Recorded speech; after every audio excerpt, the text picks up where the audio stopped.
The hair moved first.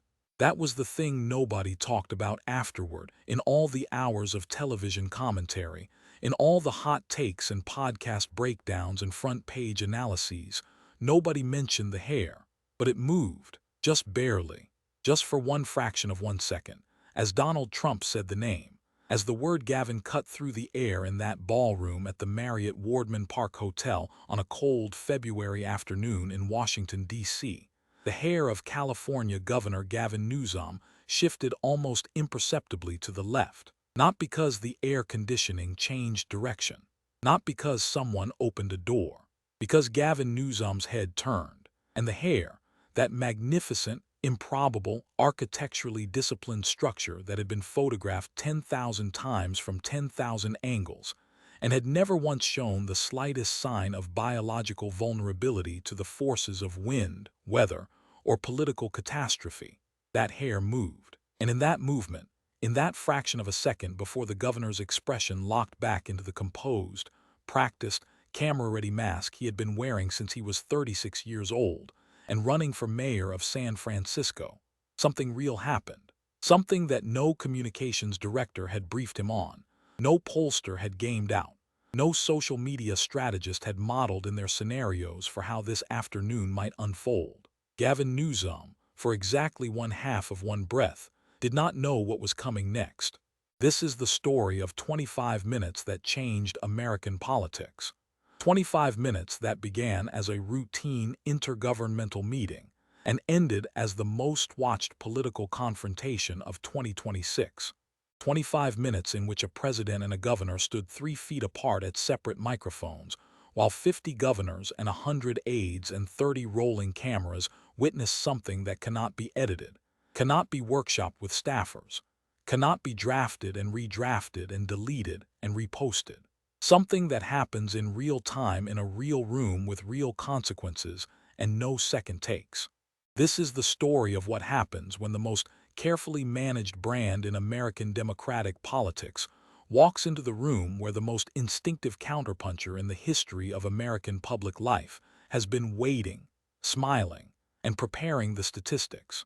If you find this kind of deep political storytelling compelling, the kind that goes beyond the sound bites and into the room where it actually happened, subscribe now and turn on notifications.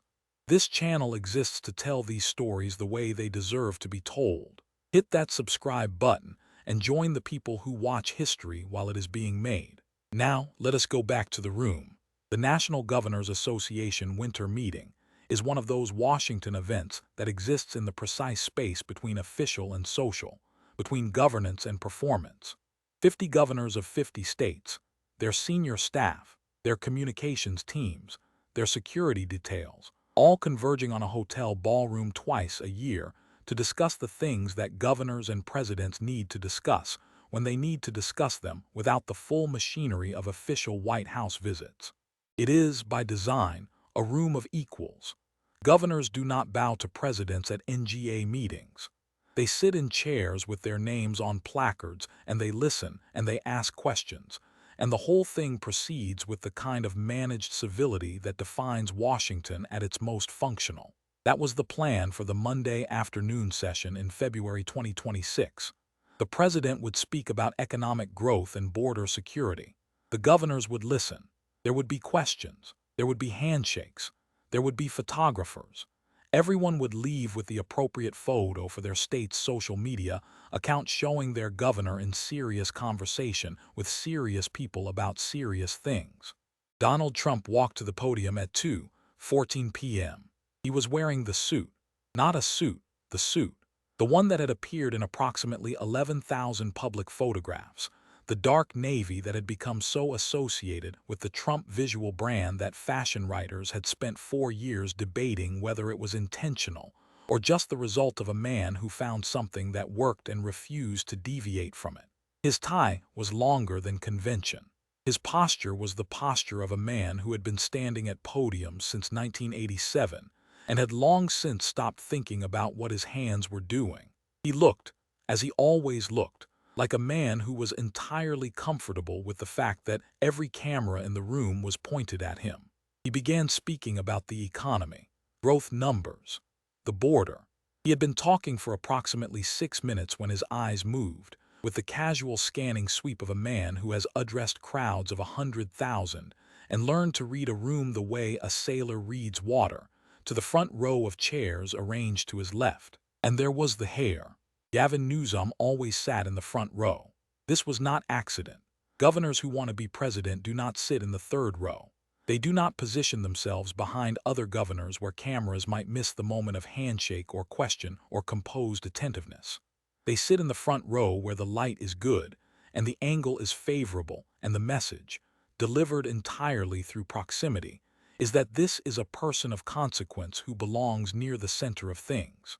Newsom had arrived at the hotel at 1:47 p.m. He had spoken to 4 reporters in the lobby. He had shaken hands with 6 governors, 2 of whom were Democrats he was quietly cultivating for future endorsements. He had taken 3 photographs with staff members of other governors who had asked politely, and whom he had accommodated because Gavin Newsom understood viscerally that the photograph taken with a nervous junior aide would be shared to that aide's 400 Instagram followers, and 400 was 400, and every follower was a potential donor, and every donor was a potential vote. He understood the arithmetic of presence. He had been calculating it for 20 years. He was wearing the navy suit, open collar, no tie, the California governor's informal uniform, the one that communicated simultaneously that he was serious enough for a meeting with the president and relaxed enough to not need the crutch of formal neckwear. His hair was, as always, extraordinary. Not extraordinary in the sense of ostentatious or excessive, but extraordinary in the engineering sense, in the sense of a structure that should not be possible given the known physical properties of human hair and the atmospheric conditions of a hotel ballroom in February. It did not move in the light breeze created by the air conditioning. It did not shift when he leaned forward to whisper something to the aide on his left. It simply existed, as it had always existed, as a monument to the proposition that some things in California cannot be disrupted by the forces that disrupt everything else. He was smirking, not broadly, not provocatively. The smirk was a thing of precision, calibrated over decades of public life to communicate exactly what it needed to communicate without tipping into the territory of disrespect that cameras might capture for an opposition research clip. It said, "I am not threatened." It said, "I have heard this before." It said, "I have a very good social media team, and we have already prepared 6 responses to whatever you are about to say." It was the smirk of a man who had spent the past week winning a social media war against the most famous social media antagonist in American political history, and who had arrived at this meeting carrying that momentum like a warm coat. The knee pads, the T-Rex comparison, the rent-free tweets. The communications team had been firing all week and landing every shot. The White House had called him a third-rate governor. Newsom's team had turned that into fundraising copy within the hour. $3 million in small-dollar donations in 72 hours. The strategy was working exactly as designed. What Gavin Newsom did not understand, and what his communications team had not modeled in any of their planning sessions, and what his pollsters had not gamed out in any of their hypothetical scenarios, was a distinction so obvious that it seems almost impossible that a man of his political intelligence had missed it. The distinction between a fight that happens on the internet and a fight that happens in a room. On the internet, Gavin Newsom was very good. He was, by the objective measure of engagement metrics and fundraising conversion rates, among the top 3 most effective anti-Trump communicators in the Democratic Party. He understood the rhythm of provocation and response. He understood that the goal was not to win the argument but to dominate the news cycle, and that dominating the news cycle in 2026 meant being the person who got attacked by Donald Trump and made it look like they had won. He was disciplined. He was witty. He had people around him who were skilled at finding the 3-word phrase that would become the shareable quote, the moment that would clip well, the line that would make his supporters feel the warm sensation of someone finally fighting back against the thing they most feared. But on the internet, he had the edit button. He had the delete button. He had the 4-hour gap between the provocation and the response, during which 3 communications staffers and a political consultant and a former Obama speechwriter could workshop the comeback until it was sharp and clean and carried no vulnerabilities. He had the ability to see Trump's attack fully formed, complete, with all its edges visible, before he had to respond to it. He had, in other words, time, the most valuable asset in political combat. The asset that allowed a less experienced fighter to survive against a more experienced one. The asset that Gavin Newsom was about to discover he no longer had. Gavin, Trump said, and his voice had the particular warmth that his senior staff had learned to recognize as the sound of a man who was about to do something that could not be undone. The word landed like a pebble dropped from a height, light, casual, almost friendly. It hit the surface of the room and sent ripples outward to every corner, to every governor in every chair, to every aide with every notebook, to every camera with every rolling red light. I see you down there. 50 governors shifted in their seats. Not all at once, not dramatically, but perceptibly. The Republican governors in their chairs along the right side of the room leaned forward with the practiced ease of people who had watched this before and knew what the sound of that particular warmth meant. The Democratic governors glanced sideways at Newsom with expressions that ranged from sympathy to the particular frozen neutrality of people who were very glad they were not the person being looked at by those eyes with that voice, using that particular warmth. I see you smirking. That's okay. You should smirk. You've had a great week on social media. The room's atmosphere changed in the way the atmosphere of a room changes when something that has been moving fast suddenly stops. Like a clock at exactly the wrong moment. Like the instant before an announcement that everyone in the room knew was coming, but none of them had been certain would come here. Now, in this room, with these cameras, with this audience. The knee pads, Trump continued. The dinosaur thing. Very creative. Very Instagram. Your social media guy deserves a raise, which in California he'll need because a 1-bedroom apartment in San Francisco costs $4,000 a month. Scattered laughter. The kind that happens involuntarily, before the person laughing has had time to decide whether they should be laughing. The kind that is less about finding something funny and more about the recognition that something has been said that is both accurate and pointed, and that the person it is pointed at is standing 3 feet away. But since you're here, since you've been talking about me all week, posting about me, mocking me, doing your little routines, why don't you come up here right now? Come to the microphone. Let's have a conversation. Governor to president, in front of all your colleagues. What do you say? There is a moment, in every public confrontation between 2 experienced politicians, that determines the shape of everything that follows. It is the moment of response to the unexpected, the moment when the plan meets the reality, when the briefing book collides with the actual room, when the talking points encounter the thing the talking points did not anticipate. It is the moment that separates the politician, who exists entirely in the prepared world, from the politician who can function in the unprepared one. Gavin Newsom did not hesitate, and in not hesitating, he made the first of the decisions that would define the afternoon. Because in not hesitating, he communicated something to every camera and every governor in that room, something that his communications team would later describe as composure, and that his opponents would later describe as walking into the trap. But that was in the moment simply the decision of a man who believed, with the full confidence of 20 years of public life, that he could handle whatever was coming. He stood. He buttoned his jacket. The gesture was so automatic as to be nearly unconscious, the physical vocabulary of a man who had been standing up in front of cameras since he was the youngest mayor in the history of San Francisco. His right hand moved to the second button before his brain had finished processing the instruction to stand. He had buttoned that jacket in press conferences and town halls and debates and emergency briefings and fire command centers and hospital lobbies. He had buttoned it in rooms where the air smelled like smoke, and in rooms where the air smelled like money, and in rooms where the air smelled like the particular anxiety of people who were about to receive bad news. He buttoned it now with the economy of movement that belongs to people who have been watched so long they have forgotten what it feels like not to be watched. He walked to the microphone with the stride of a man who wanted the cameras to capture every step. And they did.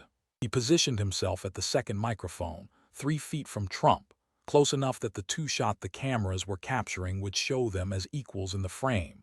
Not a president at a podium and a governor at the side, but two men at two microphones. A visual construction that communicated parity, even if the title difference communicated something else entirely. Newsom understood framing. He understood it the way Trump understood it. This was one of the things they shared. Both men had been photographed enough times, and had studied enough photographs of themselves, to have developed an almost architectural understanding of what a camera sees, and what it means for a camera to see it. He smiled. The smile was the one that had won him every election he had ever entered. The one that began at the corners of the eyes before it reached the mouth. The one that communicated warmth and confidence, and the slight suggestion that he knew something you did not know but was willing to share it with you if you came a little closer. It was a very good smile. In a room full of people who dealt in smiles professionally, it was one of the better ones. "Mr. President," he said, and his voice had the measured steadiness of a man who had rehearsed for this. "Thank you for the invitation. Since you seem so interested in California, let me tell you what's actually happening in my state." And then the afternoon began. "Actually, Gavin," Trump said, and the warmth was still there, but underneath it was something that had shifted the way the surface of water shifts when something large moves beneath it. "I know what's happening in California. That's the problem. So does everybody else." To understand what followed, to understand why 25 minutes of unscheduled conversation between a sitting president and a state governor became the most analyzed political event of the year, surpassing the Rose Garden confrontation with Adam Schiff 4 months earlier, that the political press had unanimously declared the defining political moment of the early Trump second term. You have to understand something about both men that the commentators spent a great deal of time avoiding. They are, in several fundamental ways, the same person. This is not a comfortable observation for partisans of either side, which is perhaps why it receives so little attention, but it is accurate. Both men are tall. Both carry themselves with the physical confidence of people who have never been in a room where they were not immediately identified as important. Both come from money, from the particular American variety of inherited or connected wealth that masquerades as self-made success. Trump from the real estate empire of Fred Trump in Queens, Newsom from the social and financial ecosystem of the Getty family, whose fortune derived from oil wells that had been pumping before either man was born. Both built businesses that exist primarily as extensions of their personal brands. Both married women who became public figures in their own right. Both understand at the cellular level, at the level of instinct rather than calculation, that in American public life, what you look like on camera matters as much as, and in certain contexts more than, what you actually do. And both men are, in their different ways, extraordinarily dangerous when they are angry. The difference between them, the single difference that mattered in that room on that afternoon, was this. Donald Trump had been in face-to-face combat of this kind for 40 years. Not metaphorical combat, not the managed combat of a televised debate with rules and moderators and fact-checkers. Actual combat, in boardrooms with investors who wanted to destroy him, on construction sites with contractors who thought they could steal from him, in courtrooms with lawyers who had been paid to dismantle him in front of juries, on debate stages with people who had prepared for months to land the single blow that would end him, in television studios with hosts who thought they were smarter than him, at negotiating tables with foreign leaders who thought they could outlast him. He had lost some of those fights. He had lost more than the mythology around him acknowledged. But he had fought them all, every single one, in real time in the room, with no edit button and no delete button, and no gap between the attack and the response during which a communications team could workshop the comeback. Gavin Newsom had been in combat of a different kind. The combat of California politics, which was real and serious and sometimes brutal, but which operated according to rules that differed from what was about to happen in one crucial way. In California politics, Gavin Newsom almost always had the structural advantage. He was almost always the person with more money, better media relationships, more institutional support, and a communications team sophisticated enough to neutralize most attacks before they landed. He had rarely been in a room where he was genuinely outgunned. He had rarely had to fight without his team. He was in that room now. Gavin, Trump said, and the gear shifted.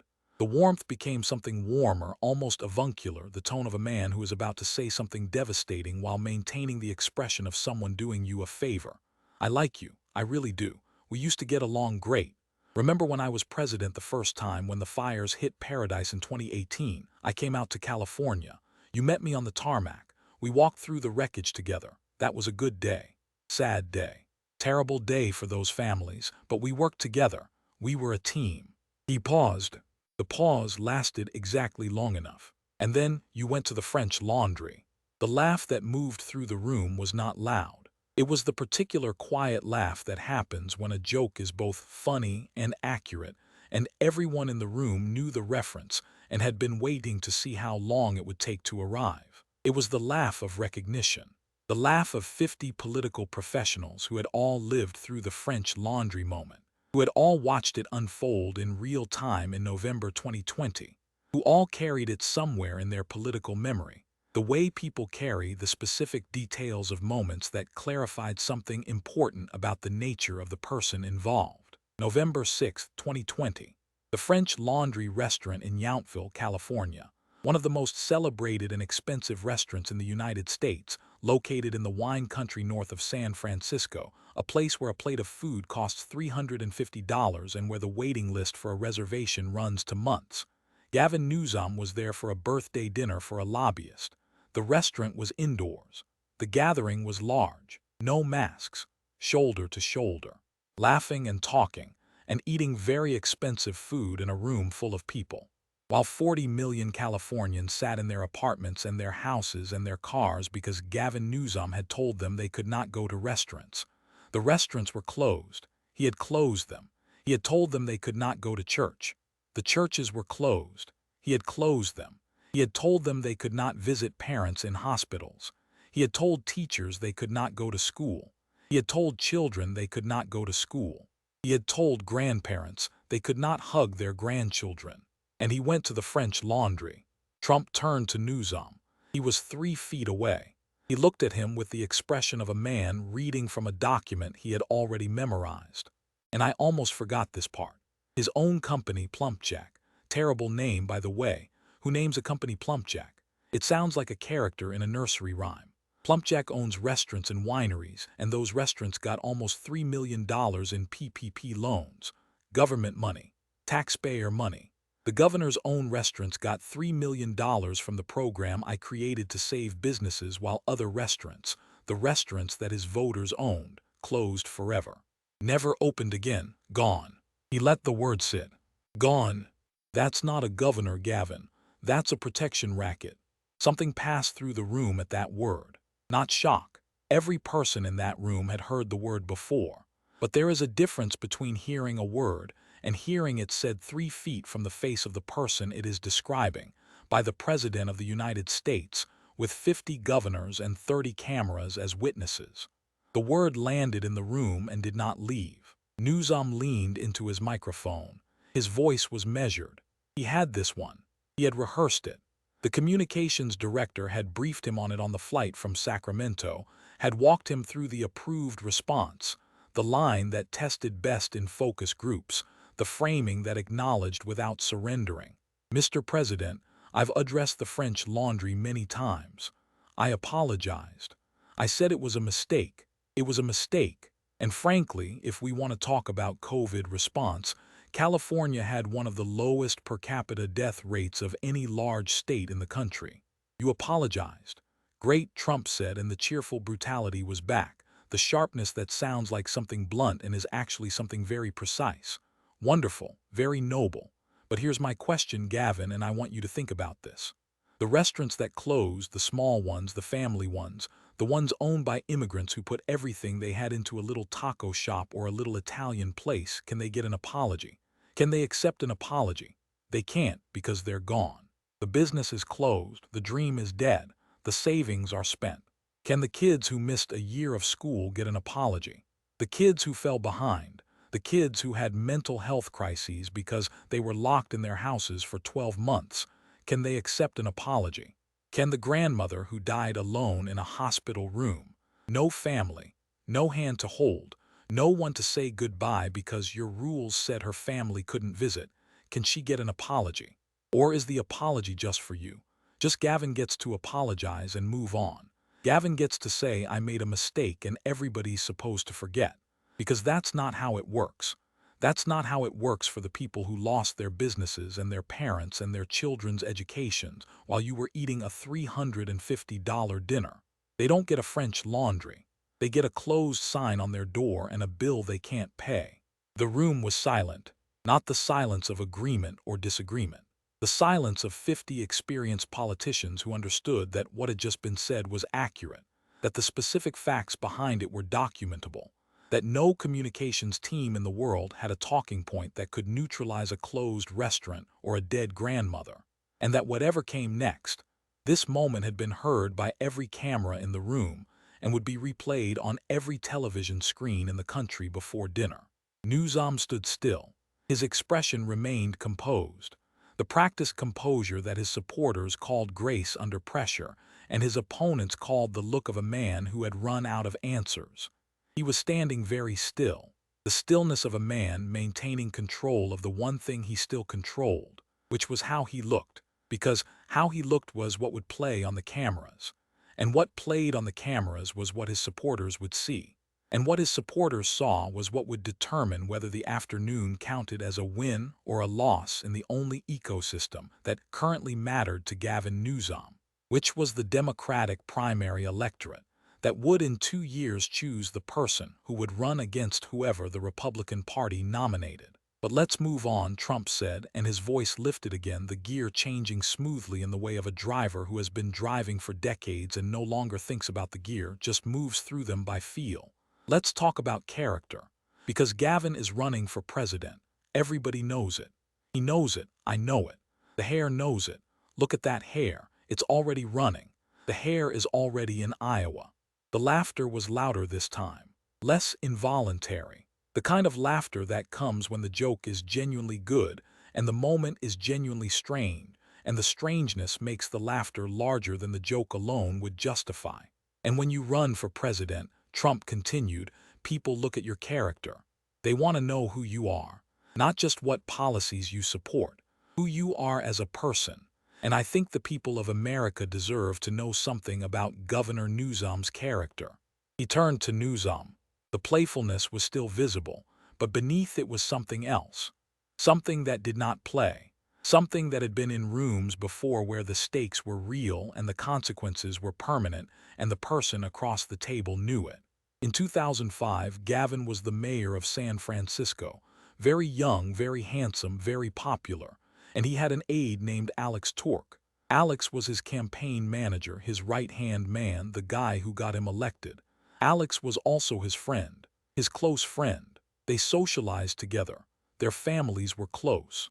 And Gavin had an affair with Alex's wife. A murmur went through the room, not of surprise, because the affair was public knowledge, nearly 20 years old, documented and discussed and apologized for, and largely absorbed into the broader political biography of Gavin Newsom as one of those facts that everyone knew and most people had decided to look past. But there is a difference between a fact that exists in the background of someone's biography and that same fact delivered 3 feet from their face by the President of the United States in a room with 50 governors and 30 cameras. The murmur was the sound of that difference. Ruby Rippey-Torque, Trump said. She was Gavin's appointment secretary, his employee, and she was his best friend's wife. And Gavin, the future governor, the future presidential candidate, the guy who stands up here with the beautiful hair and talks about moral leadership, slept with her. His employee, his best friend's wife. Alex found out when Ruby told him in rehab. She was being treated for alcoholism and part of the treatment was telling the truth. So she told him. And Alex, this good man, this loyal friend, confronted Gavin and resigned. Because that's what a man with character does. He walks away from betrayal. And you know what Gavin did? He blamed it on alcohol. He said he was drinking too much. Very sad story, very sympathetic.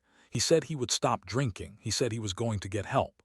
And then 13 years later in 2018, he admitted he never went to rehab. Never. He told the Sacramento Bee there was no rehab. I just stopped. And then he started drinking again. He told the San Francisco Chronicle he enjoys a little wine again. Trump paused. He looked at Newsom. He blamed his affair on alcohol. He didn't go to rehab. He started drinking again. And he owns a winery, Plumpjack Winery. He makes wine. That's like blaming a car crash on driving and then opening a dealership. That's like blaming a fire on matches and then selling matches. The laughter that followed was genuine, rolling, bipartisan. The specific kind of laughter that happens when a joke is both funny and true, and the person it describes is standing 3 feet away trying to maintain an expression that communicates unflappability, while every person in the room knows that the joke landed exactly where it was aimed. Newsom's expression did not change. This was either the most impressive feat of self-control in recent American political history, or the final proof that the composure was not a quality of character, but a quality of training, that it was the performance of unflappability rather than the thing itself. Later, observers would argue both positions with equal conviction, and neither would be completely wrong. And I hate to bring this up, Trump said, and his tone was light in the way of someone who does not hate to bring it up at all but his ex-wife, Kimberly. Beautiful Kimberly Guilfoyle, Gavin's first wife. You know where she is now. She's with my son Don Jr. She's in the Trump family. She's going to be ambassador to Greece. Beautiful country, Greece. Beautiful posting. And she got there by leaving Gavin Newsom and joining the Trumps. He turned to the room. The timing was perfect. Even his wife switched teams. The laughter was louder this time. A Republican governor in the second row covered his face with his hand. A Democratic governor bit her lip. An aide in the back of the room looked at the ceiling. The room was doing the thing it does when something very uncomfortable is also very funny, and the discomfort and the funniness have become briefly indistinguishable from each other. Newsom stood still. The smile was fixed. The eyes were, as they had been throughout, unreadable. This was both a strength and a problem. A man whose eyes are unreadable communicates control. He also communicates absence. He communicates that whatever is happening inside bears no relationship to what is happening outside. And in politics, where the audience is looking for connection, for the humanizing moment, for the crack in the surface that reveals the person beneath the presentation, an unreadable expression can look, over time, less like composure and more like the particular blankness of a man who is not actually present in the room he is standing in. But enough about the personal stuff, Trump said, though his tone left no doubt that he had personal stuff available for another hour and would have enjoyed deploying every word of it. Actually, one more thing, because I keep hearing Gavin described as a self-made man, a man of the people, fighting for the little guy. And I think the other governors in this room, some of whom actually are self-made, deserve to know the truth. Gavin's godfather, his godfather, is Gordon Getty. Gordon Getty, as in the Getty oil fortune, as in one of the richest families in the history of California. The Getty family bankrolled Gavin's entire career. $500,000 in donations, maybe more. And his wine company, Plumpjack, you know where the name comes from. It's the name of an opera that Gordon Getty wrote. He named his business after his billionaire godfather's opera. That's not a self-made man. That's a trust fund baby who learned to use hair gel. And Plumpjack, this wine company, these restaurants, when Gavin became governor, he was supposed to put everything in a blind trust to avoid conflicts of interest. Very standard, very appropriate. And he did put it in a trust. But you know who runs the trust? His wife. And the beneficiaries, his children. That's not a blind trust. That's a family trust with a blindfold on it. You can't have a blind trust run by your wife for your children and call it blind. I know about blind trusts, by the way. I know about conflicts of interest. People have been accusing me of conflicts of interest for 10 years, but at least I was honest about it. I said, I have a big business, it's complicated, here's what I'm doing. Gavin pretends it's all in a blind trust while his wife is managing his winery. That's not transparency. That's a magic trick. Trump paused. He scanned the room the way he always scanned a room, not looking for approval but reading the energy, feeling the rhythm, finding the moment when the performance should become something else. And when he found it, he changed. But let's talk about what really matters, he said. And the comedy was gone, not replaced by anger, because Trump at his most effective is almost never angry, at least not visibly. Replaced by something more like purpose. The flat, forward-moving quality of a man who has arrived at the part of the conversation he actually came to have. Let's talk about the people of California. Because the people of California deserve a lot better than what they've been getting. Homelessness. He let the word stand alone. The big one. The one that Gavin promised to fix when he ran in 2018. I'll solve homelessness. Those were basically his words. And California, the great state of California, the Golden State, gave him everything. Every tool, every dollar, every vote. They gave him a Democratic supermajority in the legislature. They gave him no Republican opposition to speak of. They gave him $24 billion. He let the number hang in the air. $24 billion on homelessness. Over 6 years. That's more than most countries spend on their entire military. And you know what happened? The homeless population went up, not down, up by 31%. 31% more homeless people after spending $24 billion. In the rest of the country, the rest of America, the parts that Gavin doesn't govern, homelessness went down by 10%. The rest of America spent less and got better results. Gavin spent $24 billion and got worse results.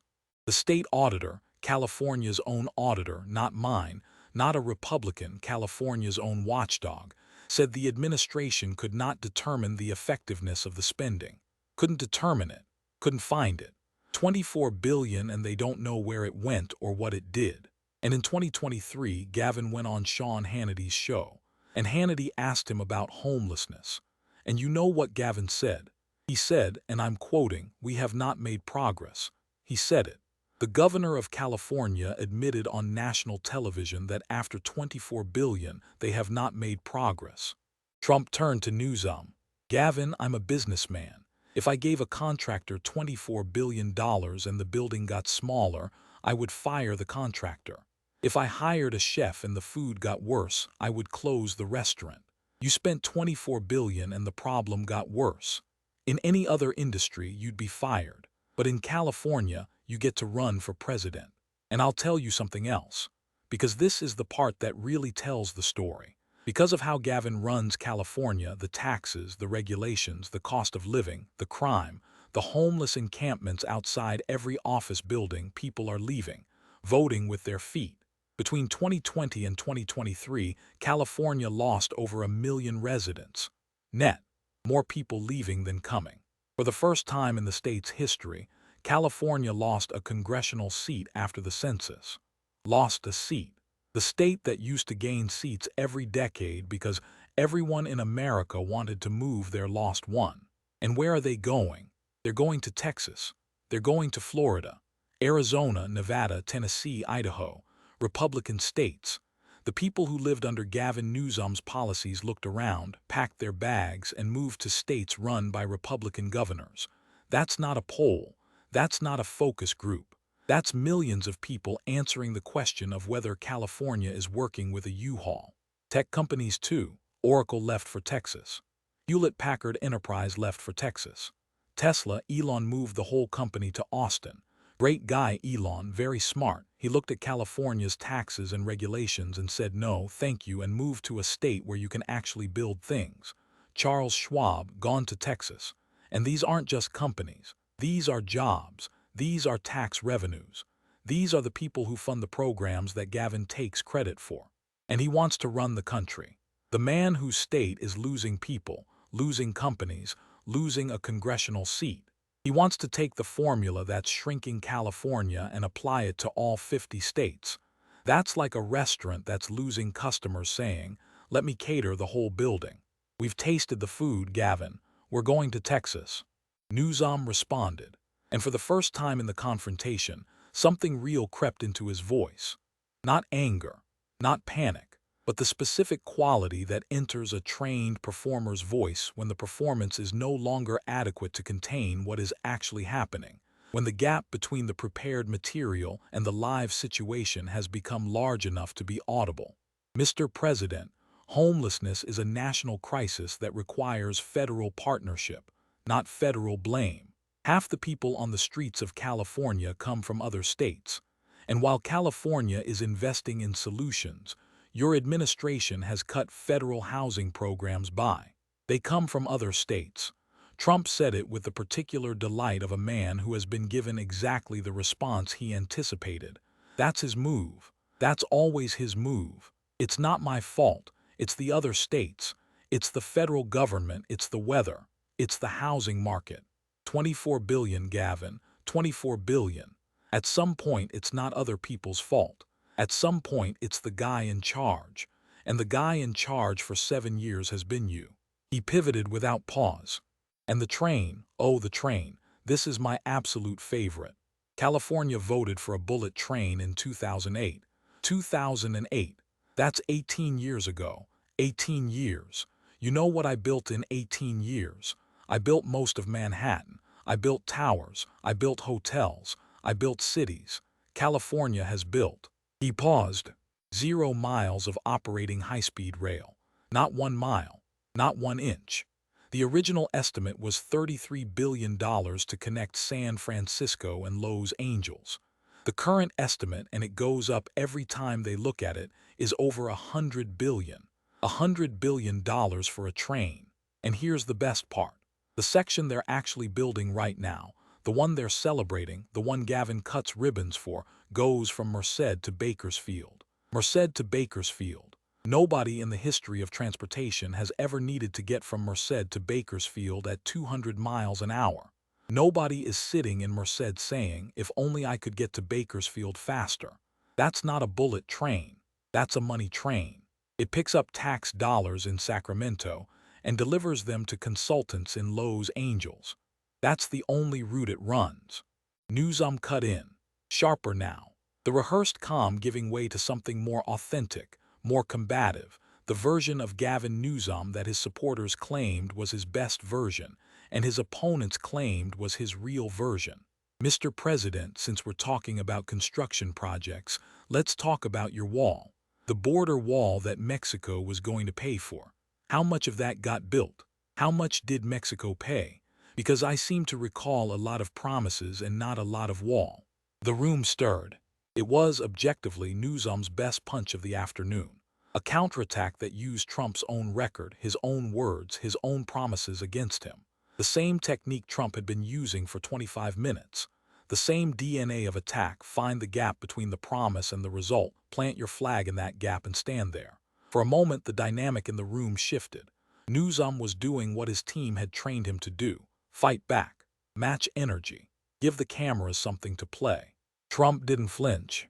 He didn't pause. He smiled the way a boxer smiles when his opponent finally throws a punch worth respecting. 452 miles of wall, Gavin. 452.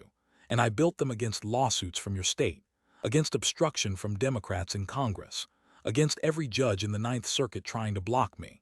And the sections I built, illegal crossings dropped 90% in those sectors. 90. You want to compare construction records? I built 452 miles of wall in 4 years against the entire Democratic establishment. You've built 0 miles of train in 18 years with a supermajority in your own legislature. Nobody was blocking you, Gavin. Nobody. You had every vote. You had every dollar. And you built nothing. Newsom tried again. And the national debt. You added $8 trillion. I added it during COVID, Trump said, the counter arriving without hesitation, the rhythm of a man who has been doing this for 40 years and no longer thinks about the mechanics. During a pandemic, to save 40 million jobs, and the economy came back stronger than ever. Record stock market, record low unemployment. What did you add 24 billion for? For more homeless people. I spent 8 trillion and saved the economy. You spent 24 billion and got more tents. I'll take my return on investment over yours any day of the week. The exchange illuminated something that the room understood and that the cameras captured, and that the analysis afterward would spend a great deal of time discussing without quite naming directly. The problem was not that Newsom's counterpunches were wrong. They weren't. The border wall had fallen short of its most ambitious promises. The national debt had ballooned under Trump's first term in ways that fiscal conservatives found difficult to defend. These were real vulnerabilities, real gaps between promise and result, the same kind of gaps that Newsom was being attacked for. A more experienced counterpuncher might have planted both feet in those vulnerabilities and refused to move, forcing Trump to defend ground he didn't want to defend, grinding the exchange into the kind of mutual accounting that draws instead of deciding. But Trump had been in this kind of fight for 40 years, and the specific skill he had developed over those 40 years, the skill that no amount of preparation or briefing or communications coaching could replicate without the decades of actual combat that produced it, was the ability to turn a counterpunch into a counterpunch so quickly that the person who threw the counterpunch didn't have time to recover their balance before the new attack was already landing. Wall becomes wall via train. Debt becomes COVID versus homelessness. Every path that Newsom tried to walk toward led through a doorway that Trump had already walked through and was standing on the other side of waiting. And the fires, Trump said, and his voice dropped, not to comedy, not to the register of mockery or entertainment or the particular music of a man enjoying himself in public, to something rawer, the register of a man who is about to say something he believes is true and serious, and that he is willing to let be serious rather than performing seriousness about it.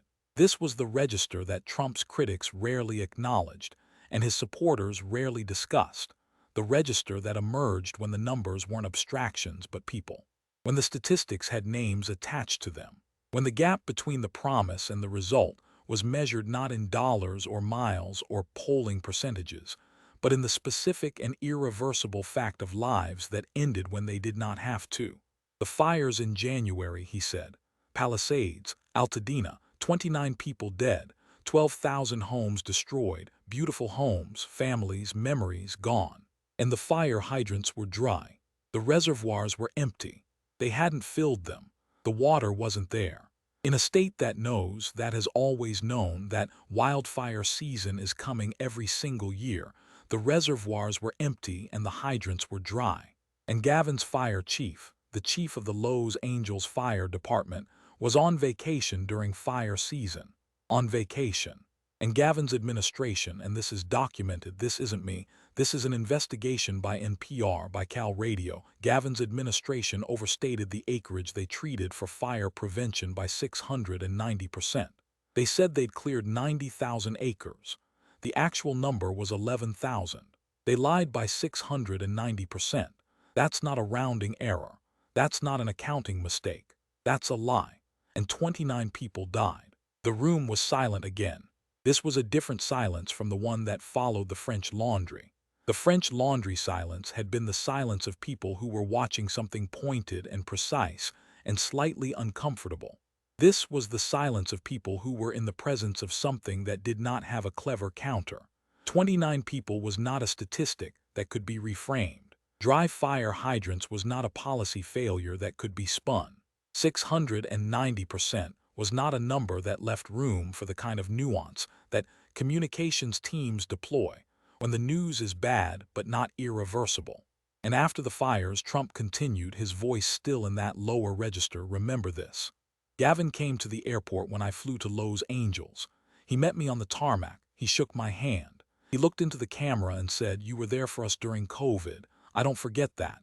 And I have every expectation we'll be able to work together. Beautiful, very classy, very respectful." And I said, "We're going to get it done." 5 months later, he sued me for sending the National Guard to help with immigration enforcement. He sued me for protecting his state. He shook my hand in January and sued me in June. That's Gavin Newsom. Nice smile to your face, lawsuit in his back pocket. Newsom had been standing through all of it. The French Laundry, the affair, the homelessness numbers, the bullet train, the wildfires, the handshake at the airport and the lawsuit that followed. He had absorbed it the way he absorbed everything, with the practiced composure of a man who had been absorbing attacks in public for 2 decades and had developed the specific skill of looking like nothing had landed even when things had landed. His expression was calm. His posture was straight. The jacket remained buttoned. Now he leaned into the microphone. This was the moment his team had prepared for. The pivot. The offensive move after the defensive sequence. The statement that would provide the clip, the soundbite, the moment that MSNBC would run on a loop, and that his supporters would share 300,000 times before midnight. The statement that would frame everything that had come before it as the attacks of a small man against a large state, the desperate tactics of a president who had nothing left but personal attacks against the governor of the fifth largest economy in the world. He had written it himself mostly, with help, but the core of it was his. "Mr. President," he said, and his voice was steady, polished. The voice of a man who had stood in front of cameras since he was the youngest mayor in San Francisco's history and had never been anything other than ready for them. California is the fifth largest economy in the world. We lead the nation in innovation, in clean energy, in technology, in the creative industries. We generate more GDP than most countries. We are where the future is invented. And the people of California, 40 million strong, don't need lectures from a president who has spent more time attacking our state than helping it. It was on paper a powerful statement. It had rhythm. It had cadence. It invoked scale and pride and the particular emotional frequency of California's self-image, the place where things are made, where the future is imagined, where 40 million people live and work and create and contribute to a state whose economy is genuinely, objectively impressive. It was the kind of statement that tested well in focus groups and was received warmly by the progressive media infrastructure that constituted Newsom's home court. It was the kind of statement that could end a press conference, that could anchor a fundraising email, that could become the clip that played on the side of a digital ad targeting Democratic primary voters in Iowa. Trump waited until he finished. Then he smiled, not the predatory smile of the Rose Garden or the boardroom, something more casual, more relaxed. The smile of a man who has watched someone play their strongest card and found it smaller than expected. The smile of genuine, if slightly sad, amusement. Fifth largest economy, he repeated. Innovation, clean energy, technology, very nice, very impressive on paper. But Gavin, since we're comparing, you also lead the nation in homelessness. You lead in people leaving your state. You lead in unaffordable housing. You lead in tent cities on public sidewalks. You lead in businesses relocating to Texas and Florida and Tennessee. You lead in needles on sidewalks and in parents who are afraid to walk their children to school. You're the fifth largest economy in the world, and your people can't afford to live there. You lead in technology, and your fire hydrants don't have water.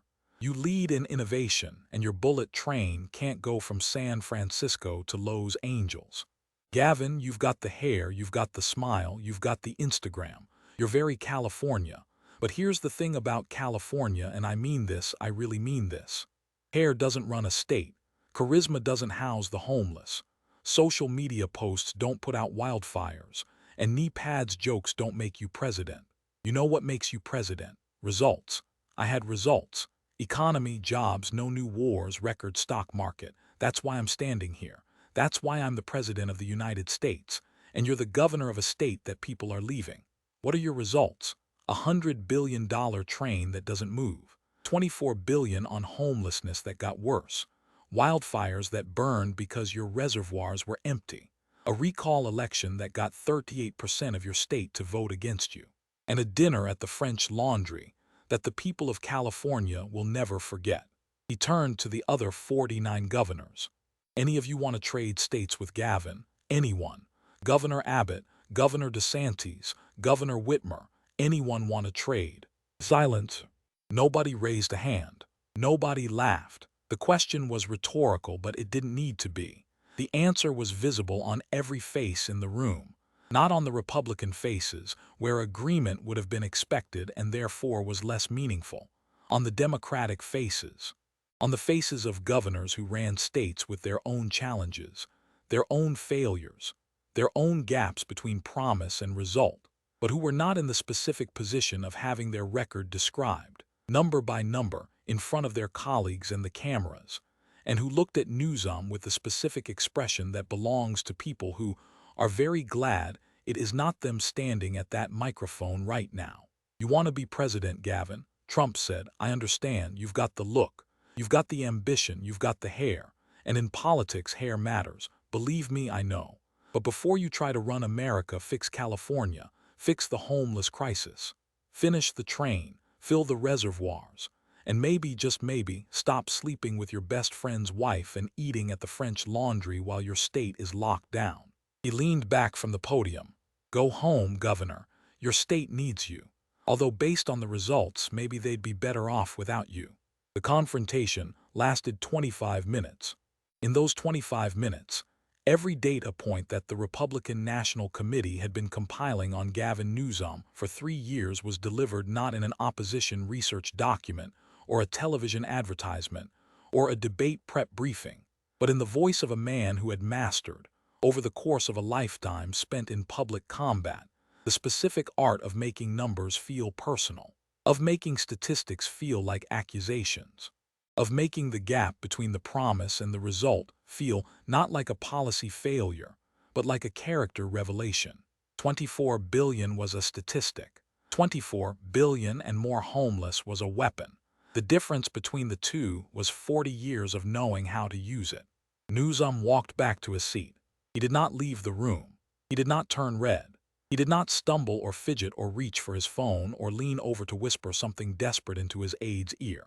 He sat down, crossed his legs, and within 45 minutes posted on X, formerly Twitter, with the account that had 8 million followers and the communications team that knew exactly what to do with 25 minutes of being attacked by the President of the United States in front of 50 governors.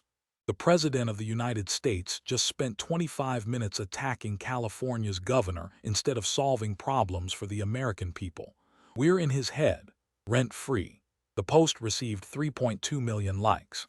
This was the Newsom play. It had always been the Newsom play. Get attacked by Trump, turn the attack into content, turn the content into fundraising, turn the fundraising into a campaign. It was clever and strategic, and it worked, at least within the specific ecosystem of Democratic donors and progressive media consumers that constituted Newsom's political universe. Within that ecosystem, the afternoon was a victory. He had stood there. He had taken the punches. He had smiled through it and posted the rent-free line, and his supporters had loved him for it. The clip of the full confrontation received 85 million views in 72 hours. The reactions split, as they always split, along the fault lines that had been hardening in American political life for a decade. Liberal media praised Newsom's composure. He stood his ground, wrote a columnist for the Los Angeles Times. He didn't flinch. MSNBC ran the fifth largest economy line on a loop and invited 3 guests to explain why Newsom had won the exchange. Conservative media ran the homelessness numbers, the bullet train numbers, the wildfire numbers, and the French Laundry clip on a loop, and invited 3 guests to explain why Newsom had been dismantled. Fox News played the Guilful line 17 times before midnight. But the neutral analysis, the analysis conducted by people without a predetermined verdict, the analysis that would matter not in a Democratic primary but in a general election, noticed something that both sides were reluctant to acknowledge. Newsom had no answer for the numbers. He had answered the French Laundry with "I apologized." He had answered the affair with silence. He had answered the homelessness crisis by blaming other states and the federal government. He had answered the wildfires with nothing at all. He had answered the bullet train with nothing at all. And his closing statement, fifth largest economy, innovation, clean energy, technology, was branding. It was a slogan. It was the verbal equivalent of a campaign poster. And Trump had countered it with data points that could be verified by anyone with a search engine, and that, once verified, were not less damaging for the verification. The deeper damage was not to Newsom's dignity. Newsom's dignity was intact. He had smiled. He had maintained his composure. He had posted the rent-free tweet. He had done everything right in the playbook of a man who understood that being attacked by Trump was a feature of a Democratic primary campaign, not a bug. The damage was to something more durable than dignity. The damage was to his credibility as a potential president of the United States. Because in 2028, If Gavin Newsom stands on a debate stage in Des Moines or Manchester or Charleston trying to become the 48th President of the United States, the person across from him will not be Donald Trump. It will be Gretchen Whitmer or Josh Shapiro or J.B. Pritzker. And one of them, probably all of them, will look at Gavin Newsom and say the words that Trump had placed in the political atmosphere like a virus that could not be unbreathed. Governor Newsom, you spent $24 billion on homelessness, and the problem got worse. Your bullet train has been under construction for 18 years and doesn't carry a single passenger. Your state had wildfires that killed 29 people because the reservoirs were empty. How is your plan for America different from your plan for California? And Gavin Newsom will have to answer. Not with fifth largest economy, not with innovation, not with rent-free, with an answer, a real answer. An answer that explains how a man who spent $24 billion and got worse results is qualified to spend $4 trillion. An answer that explains how the governor of a state that lost a congressional seat for the first time in its history is the right person to lead a country that is trying to gain ground. An answer that connects the record to the ambition in a way that holds together under scrutiny. He did not have that answer on the afternoon of the NGA meeting. He may develop it. He is not a stupid man. He is, by most accounts, a genuinely intelligent, policy-literate, ambitious politician who understands the mechanics of government at a level that many of his peers do not. He can speak about housing policy and water management and clean energy with a fluency that would impress any policy professional in Washington. He has real accomplishments. California's clean energy record is real. Its technology sector is real.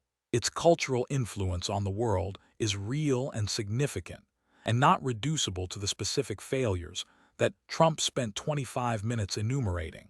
The problem was not that Newsom was incompetent. The problem was that California's failures were more visible than California's successes. A tent city on a sidewalk is more visible than a solar panel on a roof. An empty fire hydrant is more visible than a clean air report.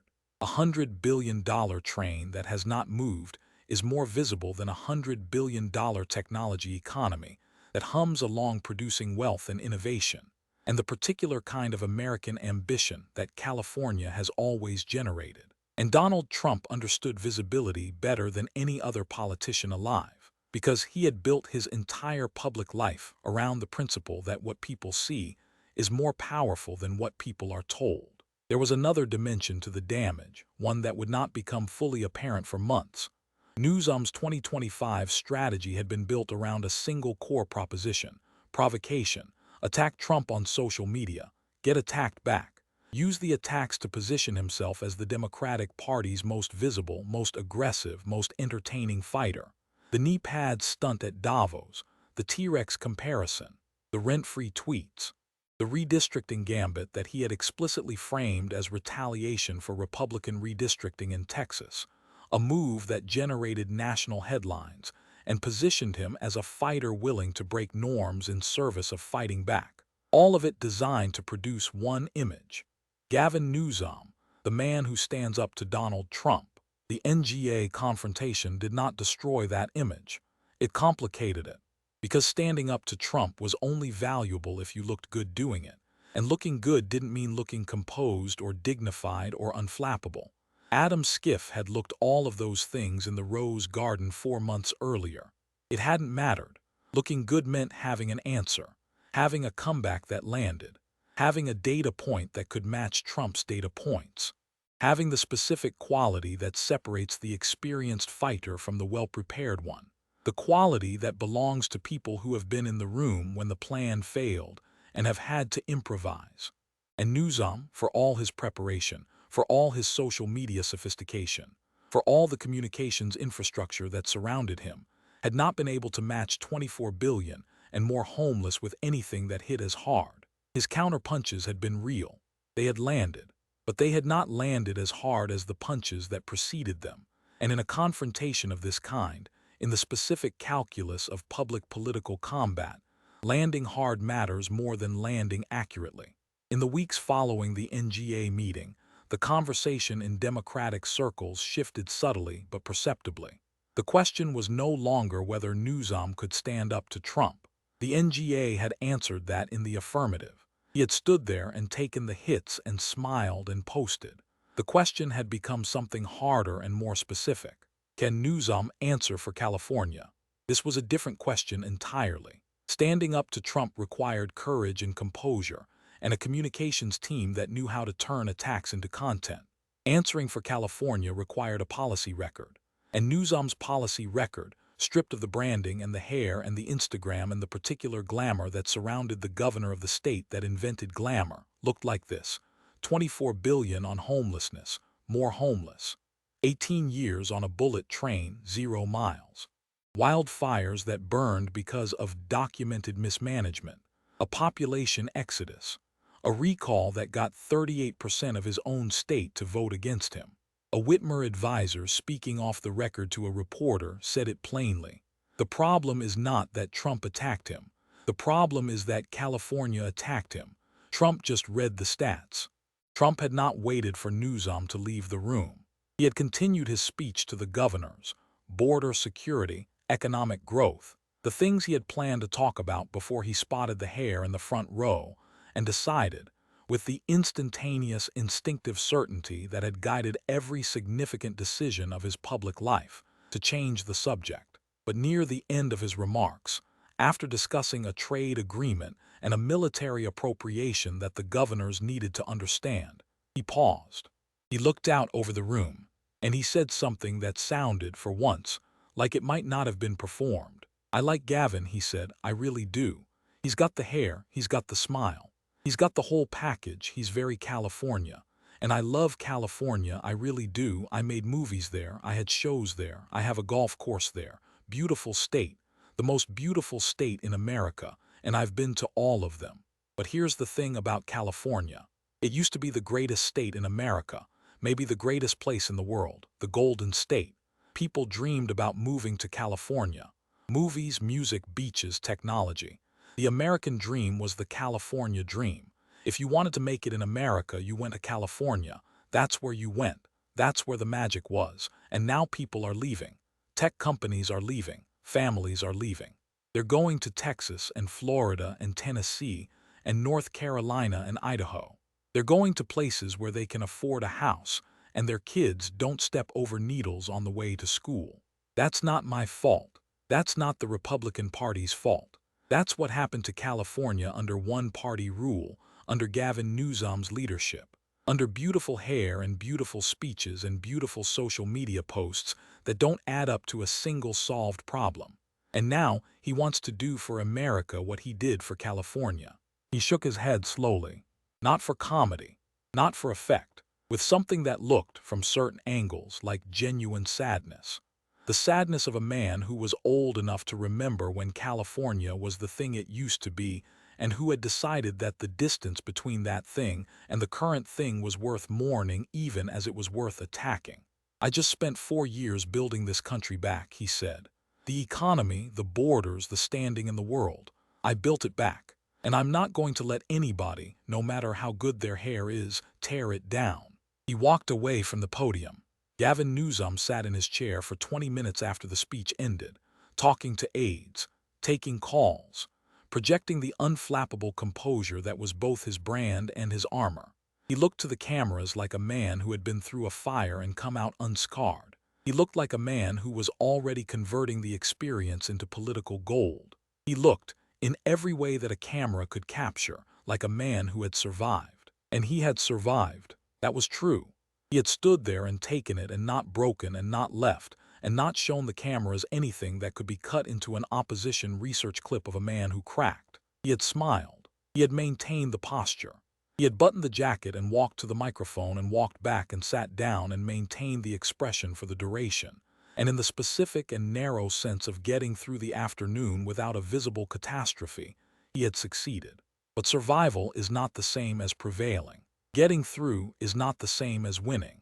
And the gap between those two things, which was the gap between appearing undefeated and actually being undefeated, was the gap that the 25 minutes had opened in the specific and durable way that only real-time public combat can open it. The thing that cannot be edited. The thing that happens in the room.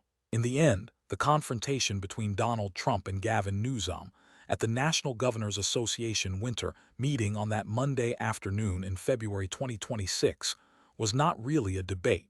It was an audition, and both men were auditioning for different audiences. Newsom was auditioning for the Democratic primary electorate that would in 2 years choose the nominee who would run against whoever the Republican Party selected. Look at me standing up to Trump, taking the punches, smiling through it, turning the attack into content. I can fight. I have been fighting. I will keep fighting. That audience gave him a standing ovation. Trump was auditioning for the general election, for the American voters who would in 2 years decide between the Republican vision of the country and whatever the Democratic Party offered in opposition. Look at what he did to California. Look at the numbers. Look at the gap between the promise and the result. Look at the 24 billion and the tent cities and the dry fire hydrants and the train that after 18 years has not moved. And ask yourself very calmly, very practically, whether you want that for America. That audience gave him a number, 24 billion. And in 2028, if Gavin Newsom stands on a debate stage in the middle of the country trying to become the person who leads it, that number will be standing right beside him.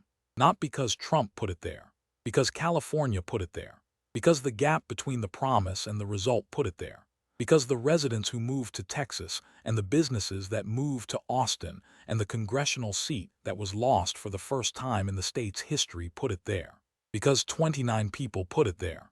Trump had understood something that afternoon that Newsom had not yet understood, that in the long game of American politics, the social media win and the fundraising spike and the rent-free tweet are the short game. They are the month and the quarter and the news cycle. The long game is the record. The long game is the thing that happened when no one was watching, the policy that was enacted, the program that was funded, the problem that was solved or not solved. The long game is the audit that says the administration cannot determine the effectiveness of the spending. The long game is the state auditor's report and the NPR investigation and the 690% discrepancy between what was promised and what was done. The long game is always the record. And Gavin Newsom's record was in the room that afternoon, as present and as visible as the hair and the smile, and the composed expression that would play on every screen in the country before the day was done. It was there in the numbers, in the auditor's report, in the photographs of the tent cities and the dry hydrants and the half-built train that after 18 years had not carried a single passenger from one California city to another. It was there, in the silence that followed the question that nobody answered. Any of you want to trade states with Gavin? Anyone? The silence lasted 3 seconds. In a room full of politicians, 3 seconds of silence is an eternity. 3 seconds of silence is a statement that no words would have expressed as clearly or as permanently. 50 governors, Republicans and Democrats, sitting with their names on their placards in the room where the question was asked, and not one of them, not a single one, raised a hand. That silence was the real result of the afternoon. Not the clips, not the social media numbers, not the 3.2 million likes on the rent-free tweet or the 85 million views on the confrontation video, or the analysis on MSNBC, or the analysis on Fox, or the columns in the Times and the Journal, and the post arguing about who won and what it meant. The silence. Because the silence said what the silence always says when the right question is asked in the right room at the right moment. It said that the people in the room knew the answer. They knew it before Trump asked the question. They had known it for years. And knowing it, they sat with their hands in their laps and their names on their placards and said nothing at all.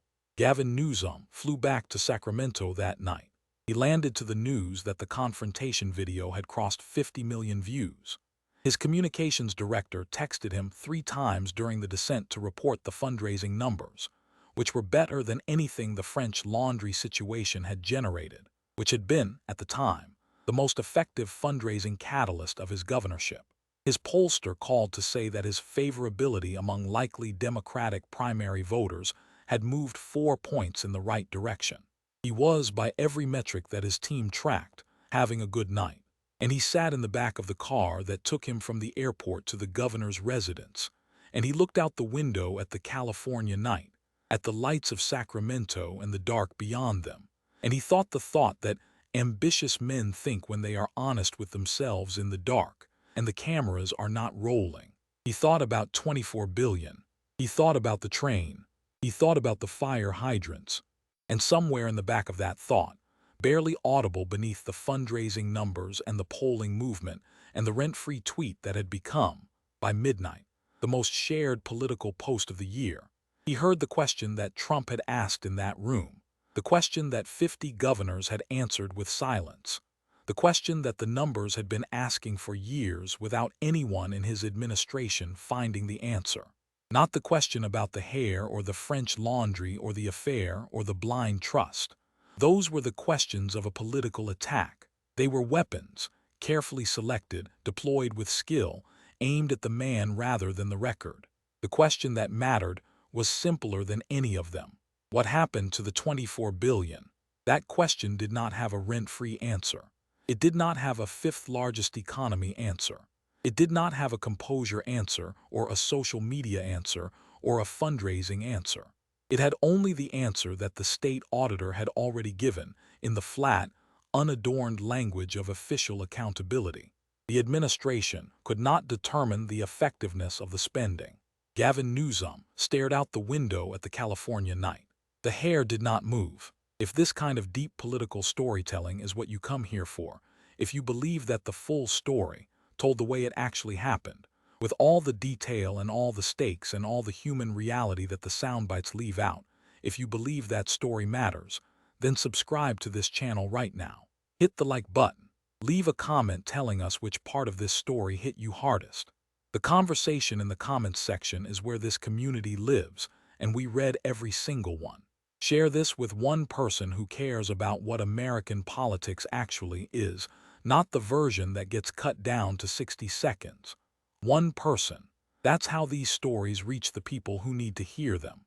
The camera was still rolling when the last governor left the room. The podium stood empty.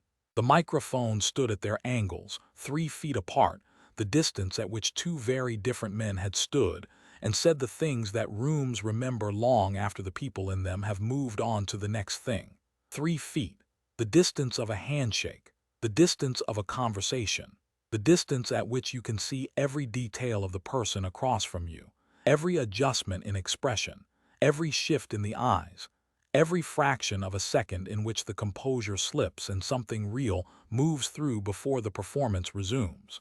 The distance at which you cannot pretend you are somewhere else. The distance at which the edit button does not exist. The distance at which the room decides, without voting, without deliberating, without any of the formal machinery of political judgment, what it thinks of the person standing in it. The distance at which the hair, just for a moment, moved, and then did not move again.